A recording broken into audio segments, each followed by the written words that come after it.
Welcome back to Weigh the Wrench, and on today's very special video, I'm going to be showing you how to inspect your disc brake system. Now, why would you want to do this? A, save money so that you are only changing the parts when they actually need doing instead of trusting someone else who wants to make money.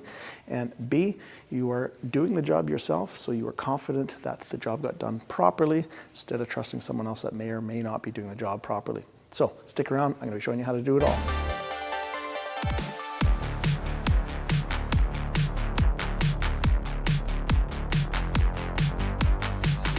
So first off, why are we doing this inspection? Well, if you think about it, this entire car should be checked every 6 months to a year so that you have a heads up if there's anything that needs to be replaced and you have some time to get that done. Now, when you do this inspection, there may be something that needs to be repaired right away so that it's not leaving you stranded, or if you are not getting things fixed right away, that might be more costly. Now, the whole reason why we are watching this video and trying to learn this process is so that we can confidently figure out what's going on here ourselves. So if I take this vehicle to a mechanic or to a dealership, I have no idea whether they're telling me the truth or not, and I have to trust them. Whereas a good mechanic would tell you, hey, you know, you have at least 6 months to a year and a half left on your brakes. Why don't you come back for an oil change, and then we'll reassess then. That would be a good mechanic. So if we're doing it, we can check it and make sure that we know that the job needs to be done. Now, the other reason you might be doing a disc brake inspection is that you are hearing noises when you are on the brakes, and I will talk a little bit more about that later in the video. To be able to inspect your disc brake system, you're going to have to take your wheels off. So those of you at home using jacks and jack stands, I would recommend you get a 19 or a 21 mil socket, whichever it is. Crack your lug nuts free while the wheels are on the ground. Then jack the vehicle up and put it on safety stands. And if you don't know how to do that, I have a really good video for you. I'll put the link above so you can watch that first. And then once the vehicle is safe and secure, you can take the wheels off. Now, I am using the shop hoist more to be able to film it, easier for me, for you guys at home. On to what are we actually measuring? So some basic terminology is going to go a long way here. So the first part is this guy here. This is the brake disc, otherwise known as the rotor. We've got the caliper, which hangs off to the side here and kind of hugs around the rotor. And then inside the caliper, we have our brake pads. There's an outer pad, which we're looking at right here. And then on the other side, there's an inner pad, which I'll show you how to check and see back there. Now, the way this brake system works is these studs, where we just remove the lug nuts where the wheel is. When the wheel is spinning down the road, we've got the brake disc spinning as well. Now, when you want to stop the vehicle, you push on the brake pedal, which increases the brake pressure inside of the hydraulic brake system. And in the caliper is a piston back here that starts to push on our brake pads, and it causes a bunch of friction, which slows the vehicle down. So when we are doing that constant braking, the things that are wearing out are the brake pads, both the outer and the inner, and then eventually the brake disc or rotor will have to be replaced as well. So that's what we're checking and concerned about today. The tools that you're going to need to be able to do this job is a really good light source so you can see what you're doing and measuring. You're going to need a metric ruler. You're going to need a piece of paper and a pencil, but I also have an inspection sheet that I'm going to share with you down below in the video description. So this is the inspection sheet that's double-sided that I use with my students. So you're more than welcome to use that. And then kind of a little bit of a rare, more expensive tool is a digital vernier caliper. Now, you can use just a regular vernier caliper or a micrometer like this guy, but I find this a nice, quick and easy tool for students to use and learn. It's about $40 from Lordco or your local auto parts store. Because these pads are kind of hard to see inside the caliper, I thought I'd show you some random pads that I use for teaching in the shop here so you have an idea of what we're measuring. So if you're looking at this pad here, there's two parts to this pad. There is this part here, which is about 10 mil thick. This is the friction material. This is what's going to wear out and need to be replaced. And then this part back here is the steel backing plate. Think of this piece as what gives it the strength and keeps it straight, whereas this is the friction material that is wearing off and needing to be replaced. Now, something to notice on this one, because there's some grooves here, if you notice, they're about 1 millimeter, 2 millimeters from the backing plate. So when you're looking from the end, if you see something like that, that's usually an indicator that when this surface here has worn out all the way to the bottom of the groove, that these are to be replaced. Now, another way they tell you whether things need to be replaced is they have this little piece of metal attached to the backing plate that kind of goes in about 2 mil or so, 1 mil into where the friction material is. And this is called a squealer tab. And so the idea is that right now this pad is brand new, so it's not going to be touching. But as this pad starts to wear down, when it starts touching the squealer tab on the spinning rotor, it's going to make a noise. And it's only when you're on the brakes. So it sounds like a when you're on the brakes. So if you hear that and it's just started, that's giving you a little heads up that you are now due to get your brake pads changed, and you can do the inspection, which I'm showing you right now, to confirm that. So when we're doing this brake inspection, what we're trying to measure is the thickness of this friction material. So this is a brand new pad, so you can see that when I put it against the backing plate, there's a good solid 10 millimeters there. These are brand spanking new. Whereas if I had a used one like this, there's the backing plate and this is the friction material. When I put that against there, this is only about 3 mil. And so it seems like it's not too bad. But the other issue here is these are riveted friction material. So these little rivets are what's holding the friction material against here. You can see the backside of them there. This limit here is usually about 1 mil before that touches. Otherwise, this rivet will start scratching the rotor and then you'll have more damage because you'll have to replace the rotor as well. Whereas most nowadays are bonded, which means this friction material is just basically glued to this backing plate, so you can go a lot further down. But same thing, it's about 1 mil from the backing plate, but it's slightly different for certain cars. So let's measure this outer brake pad here. So put the end of the ruler against the brake rotor, or the brake disc. Get a light up from up top and get your head right in the wheel well so you can see down and see the side of the brake pad. And then from the rotor to the start of the backing plate, that's your measurement. So in this case, I've got 5 millimeters. So write down that measurement for the outer brake pad, but now we've got to measure and record what the inner pad is. Now, you can actually move this and kind of tilt it out this way so you can get a little better view. So I'm going to do that. And if it doesn't want to do that, make sure your steering lock is off. Now to measure the inner brake pad, you've got a little hole here. It's called an inspection port on the caliper, and that's a spot for you to be able to look in and be able to see the edge or the side of that brake pad so you can measure what's left. Now when you're looking in the inspection port, you have to figure out what you're actually looking at, which can be hard because sometimes these inspection ports are really tiny.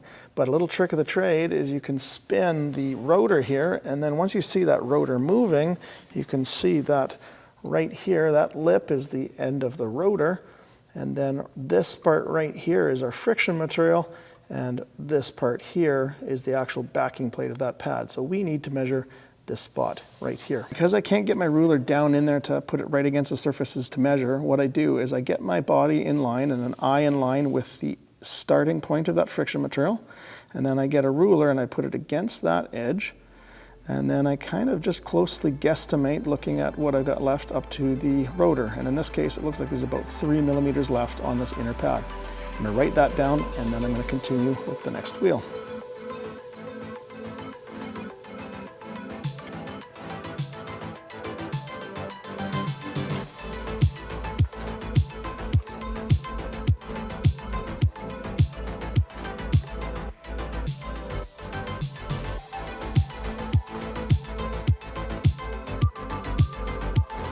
All right, because this 91 Civic only has front disc brakes, then we're just going to focus on the measurements from the front axle. The back actually still has drum brakes. So in the future, look forward to a video from me on how to inspect drum brakes. So let's take a look at our readings and see what we can figure out. There's a few things we can figure out by looking at these numbers. The first one is, are these brake pads worn out and need to be replaced right away? Or how much time can I guesstimate that I have before I have to do these? So 1 millimeter wear limit is a very common number for most vehicles. It can be a little higher, it just depends on the vehicle. Now to find out what yours is, if you have access to ALLDATA or Mitchell Online or even a Haynes or a Chilton manual from the library, you can find this info out. But 1 mil is a general wear limit. So you can see they're not near 1 mil yet. This one's a little close.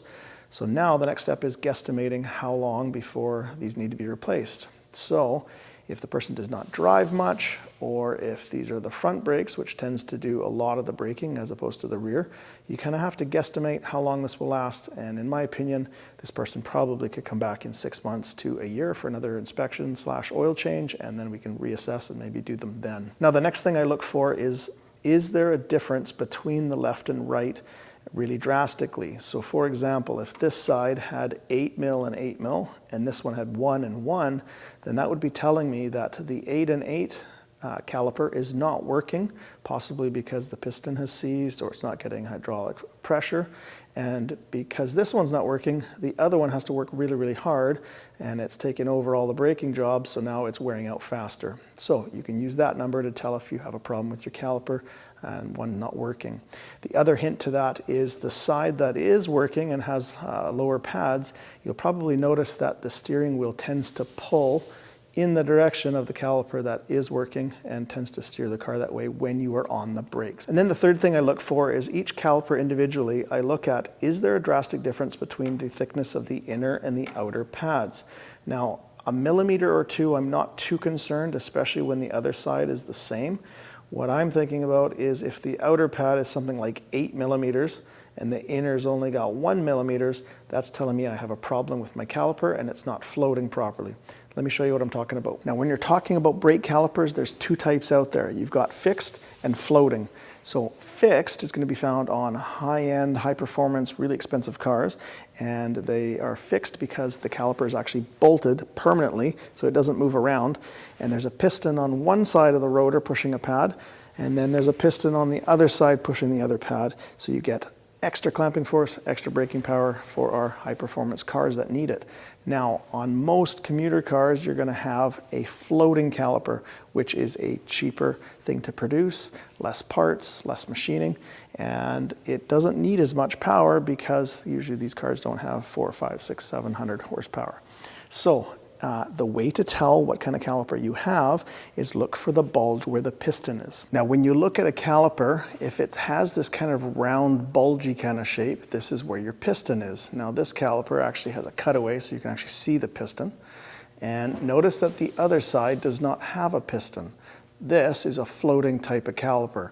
And how this one works is when hydraulic pressure comes in through the back and pushes against this piston, that piston pushes against the brake pad, which then pushes against the rotor. Now, Newton's third law states that for every action, there is an opposite and equal reaction. So when you push against the pad, it's actually pushing this caliper this way. And because the caliper is on some floating guide pins or slide pins in here, the actual caliper will try to float this way with the same amount of force. So the pad on this side will actually push against the other side of the rotor equally, causing both of these to wear out evenly. So if those slide pins are not lubricated or they've rusted up and this floating caliper is not floating on those pins anymore, what happens is the inner pad still can get pushed through hydraulic pressure in the piston against the rotor, and so they wear out. But the pad on the outside, because this caliper does not float and force it against the rotor, this one stops wearing out. So anytime you see a difference between the outer and the inner, and it's quite drastic, that's telling you that these guide pins have to be either replaced or cleaned up and lubricated, and that will be a future video for you guys when I show you how to replace brake pads. All right, brake pads are done. Let's move on to inspecting the brake discs themselves. Now, there's a couple things we can check on this. The first thing is take a look at the surface where the brake pads clamp onto and see what it looks like. Visually, if it's a daily driver, this should look actually kind of shiny and kind of gray metal steel. That's because every time you apply the brakes, you're literally polishing that surface, so there should really be no heavy rust or light rust. Now, in this condition, this car is not actually driving that much. It's sitting in the parking lot, so a little bit of surface rust is not a big deal, especially when it rains a lot here in Lower Mainland. But if it's heavy rust and the other side is nice and shiny, that's another indicator that this side is not actually clamping properly, and you'll probably see that in your brake pad thicknesses as well. And if your brake disc has kind of like a light blue or a purple kind of color to it, that's not a good sign. Usually that means your caliper, the piston is frozen up and it allows pressure to put on the brakes, but when you let off the brakes, it's not backing off, and so your brakes are dragging, which is causing excessive heat and hence the colors. So that usually requires a replacement of your caliper or at least a rebuild. Next thing is take a look at this surface here. It should be nice and flat. If it's got some big deep grooves or gouges in it, that's no good, and usually that's an indicator that something's wrong with your pads. And almost 100% of the time it's because the pad friction material is gone and you now have the metal backing plate, usually the rivets, literally grinding grooves into the surface and screwing that up. If you've got that condition and you've got a pad that's done, you're going to be expecting to be changing a rotor as well. Next up is measuring the actual thickness of the disc. Now to do that, we're going to use a vernier digital caliper. Now if you haven't used one of these before, they're pretty easy. So what you do is you open it up and then you give the surfaces here a wipe, make sure that they're nice and clean, close it up, and then while you're closing it, press 0 to zero it out, and you're ready to measure. Now, a really cool function that is built into these things is there's a little inset, a couple of millimeters on both sides, and why that works really good with what we're doing is that the 1 or 2 mil lip of this brake disc almost never gets worn out. So if you were to measure right over top of that, it's going to tell you the same thickness it was when it came from the factory. But if you can go a little bit past that and measure, that's the true worn down thickness that we need to get to. So that little groove allows you to go over top of that lip and get an accurate reading. So let's give this a measure. Now sometimes it can be tricky to actually find a spot where you can actually get in here with the vernier caliper. In this case, this dust shield actually goes out a bit so we can get in here really nice and easy. If this was tight all the way around, about the only other spot that usually is open is right by the caliper, right at the top or right at the bottom. And if it's still super tight and you can't access it, you can generally kind of flex this out of the way a little bit. It is just thin sheet metal, enough to be able to get in there and measure it. Just make sure that you kind of push it back when you're done. So in this case, I'm getting 20.78 millimeters.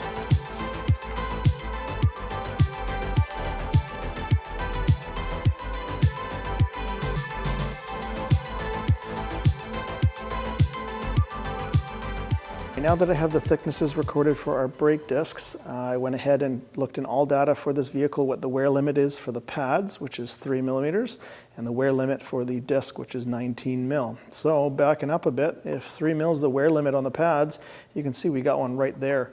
So these pads need to be changed if this was a customer car. Now, do they need to be changed right now today? You can't leave the shop? No, you could still have a couple of weeks in here, but realistically they need to be changed.